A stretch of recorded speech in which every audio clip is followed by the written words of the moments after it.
Hey everybody, welcome to DBS Films Podcast. My name is Kel. With me as always is my brother Brennan. Together we make movies with DBS Films. Today's episode, we're going into part two of our quarter two update.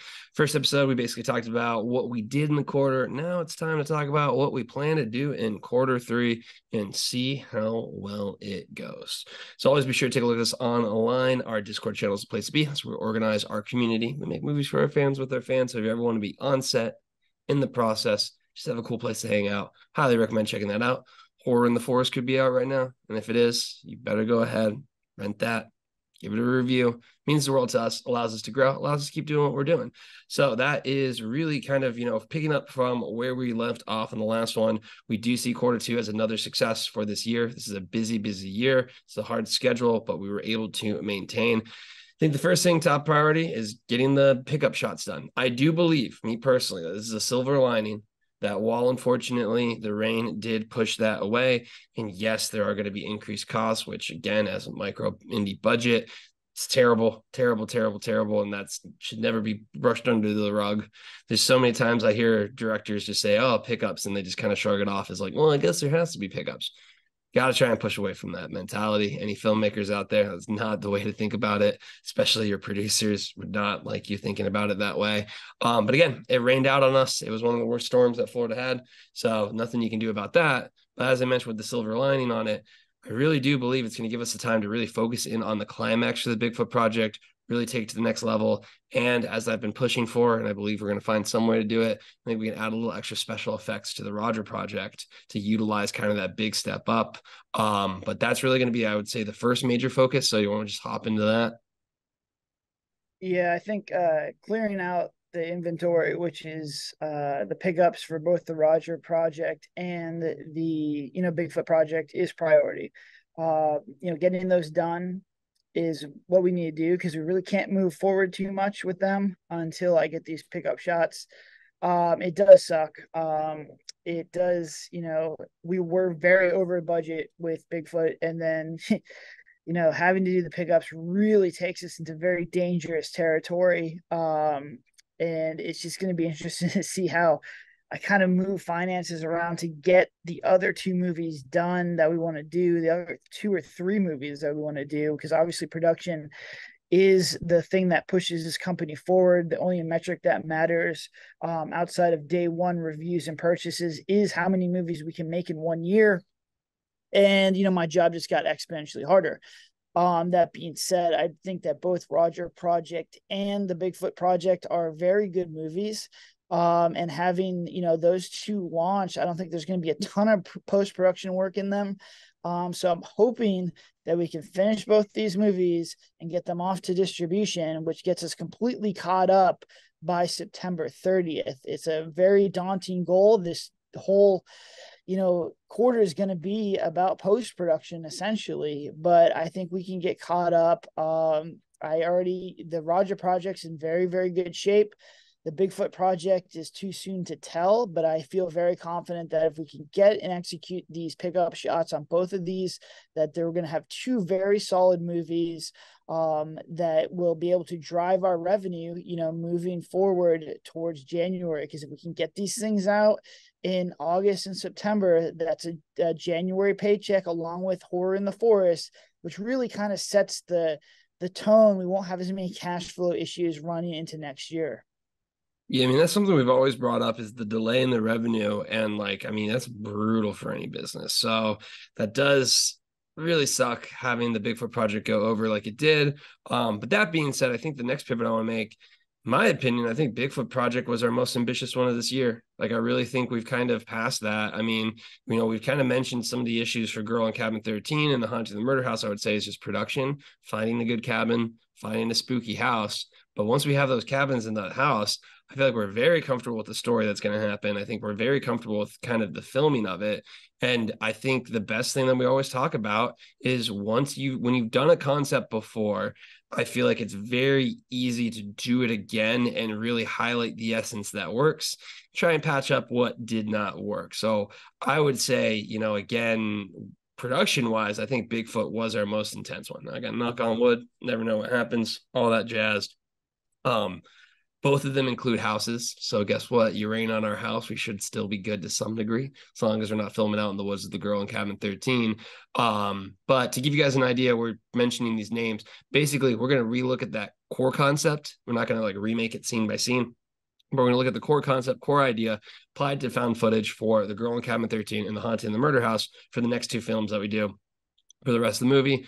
Again, there could be a fifth little sneaky guy in there somewhere, but I'm feeling confident in the production of those two movies based on the fact that we've done them before and based on the fact that it, again, you're getting better. We're getting better. The team's getting more solidified. There's just a lot of different things that are happening to make production easier. And I think at the end of the day, the core concept itself, one of my concerns was like, how's Bigfoot going to look? And he looks great, especially in that tent with the blood spewing out of him. So I think production wise, we kind of went over the hump, in my opinion.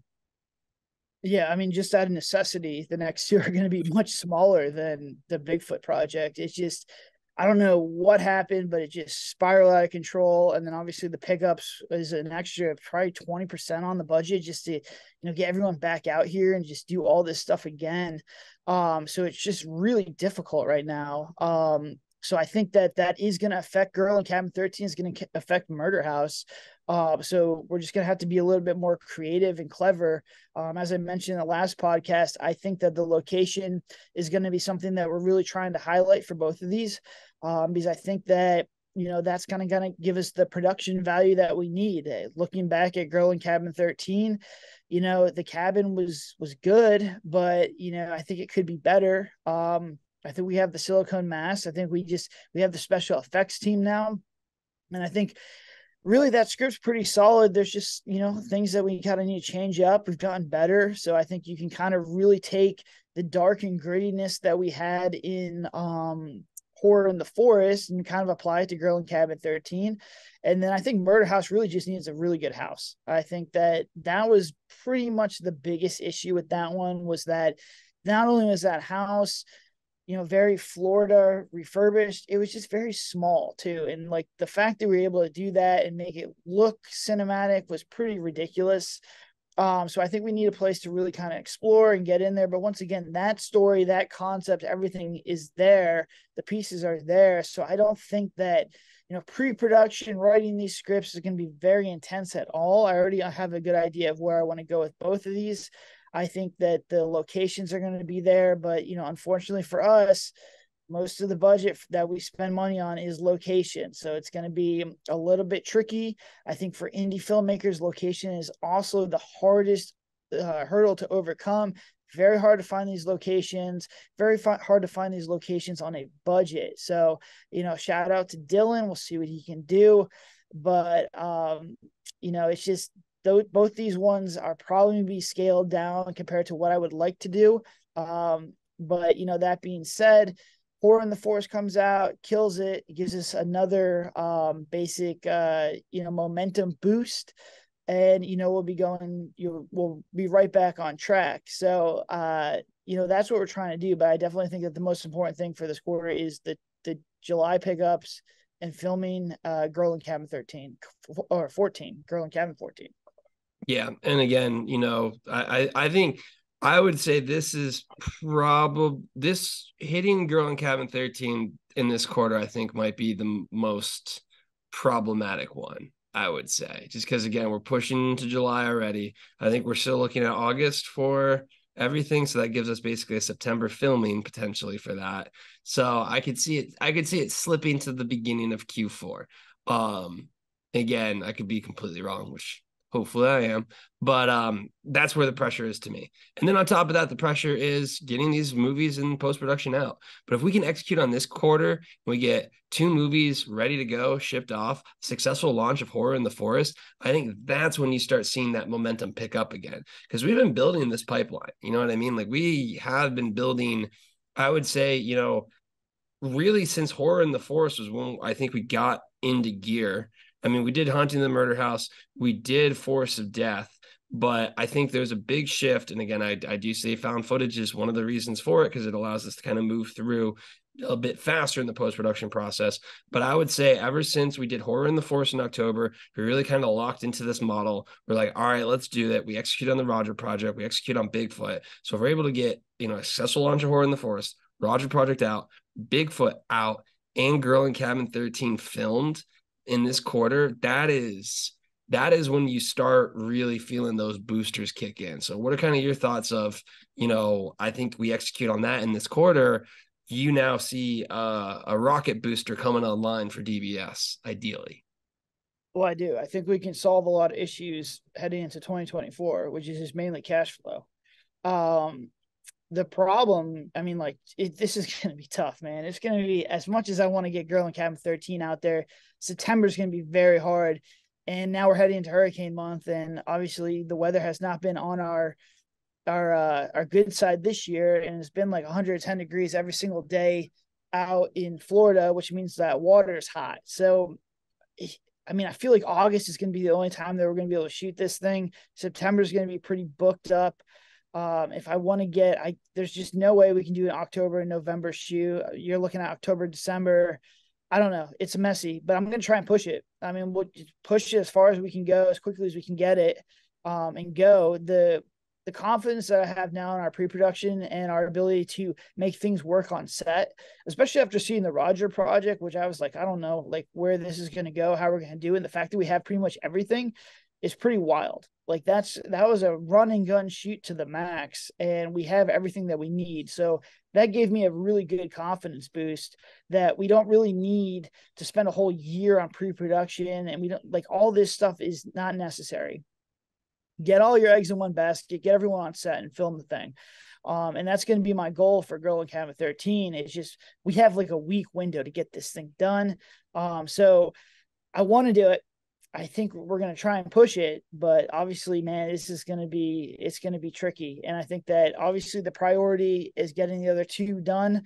But I'm taking one step at a time, and that's the pickups. After the pickups, we could start work on pre-production with Girl in Cabin 14. But this is, if we can pull this off, it's going to be pretty wild. Yeah, it's going to be a lot of work this quarter. And I mean, again, this is what you need to do if you want to keep on moving forward and keep on going.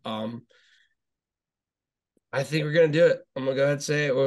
I think we'll be able to pull it through. It's gonna be tough, but again, after this, we execute it. We got a big new rocket booster on DBS, and we keep on doing that. January 2024, it's going to be night and day difference, especially if we can continue to increase the support that we get from the launch team. I think one of the little pivot I want to start making now is, if you're on set, you basically had me interview you. If you're from the Discord, I basically sat you down and was like, hey, what was this process like?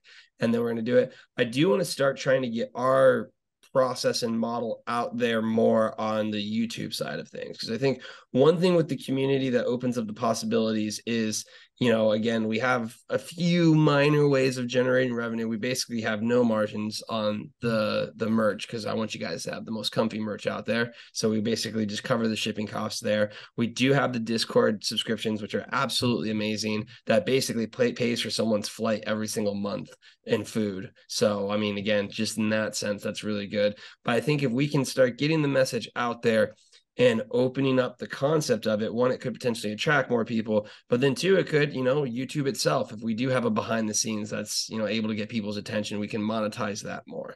The Twitch streams and things like that. I'm not too confident on those ones. I think that's going to take a longer time, but I think it does open up then things, potentially like sponsorships and really kind of the special uniqueness we have with this community of just kind of opening it up to different channels. Yeah, you have TikTok, but TikTok really is kind of like a massive top of the funnel type thing, where the people we're getting from YouTube, the people we're getting from Twitch, and the people we're getting from the different streaming that we're kind of leaning into a little bit more now, they, are a lot higher quality. And I think we can start, developing those things. We've been talking about things potentially like a film school where, we actually talk with indie film school or indie filmmakers and kind of get this in the sense of, hey, this could be an opportunity we have. Now, again, our main focus is making these movies, getting these movies out there.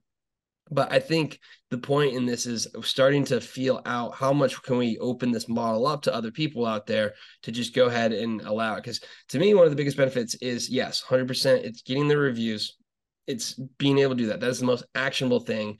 That is a 10 out of 10.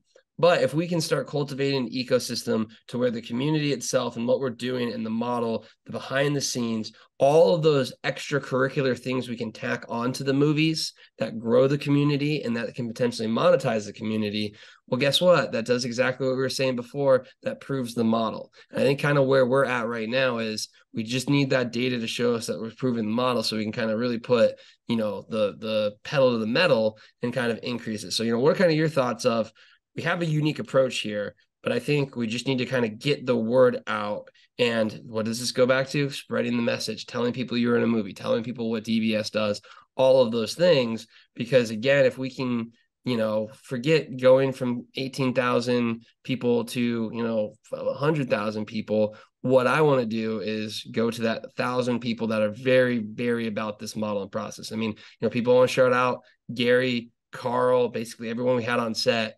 When you get someone who understands the model, the level of support we get from DBS, I mean, you're looking behind me, all this fan art and stuff like that. We just really need to grow that base. And I think really highlighting our model more so than just a quick 15-second video of Chloe doing something and saying, you ever want to be in a horror movie, could get us to that next level of very serious and enthusiastic people. Because, I mean, they do want to help us. They do want to support us. They do want to basically go above and beyond. And I think that's something we can kind of work at doing. Now, again, big focus is going to be making the movies and whatnot. I think that's kind of a little side project I'm trying to work on with the behind the scenes and kind of getting that set up.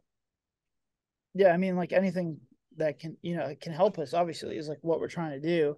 And it's just, we can hit the 1,000 mark right now. I know we're going to have 300 people to, download this the first day. If everyone can just go out and find 3 people with Amazon accounts, we're there. We're at the 1,000 mark. And that is just where we really can compete. We'll easily be in the top 10. The visibility that we'll get is exponential because, websites and review sites, the last one, Force of Death, was picked up by a huge YouTuber. And like all that stuff starts to happen. That flywheel spins much faster. It's just getting that visibility is very difficult. It's extremely difficult for indie films because we're competing with, Lionsgate, we're competing with Blumhouse, with these huge distribution companies, XYZ, and they pour millions of dollars into Facebook ads, Amazon ads.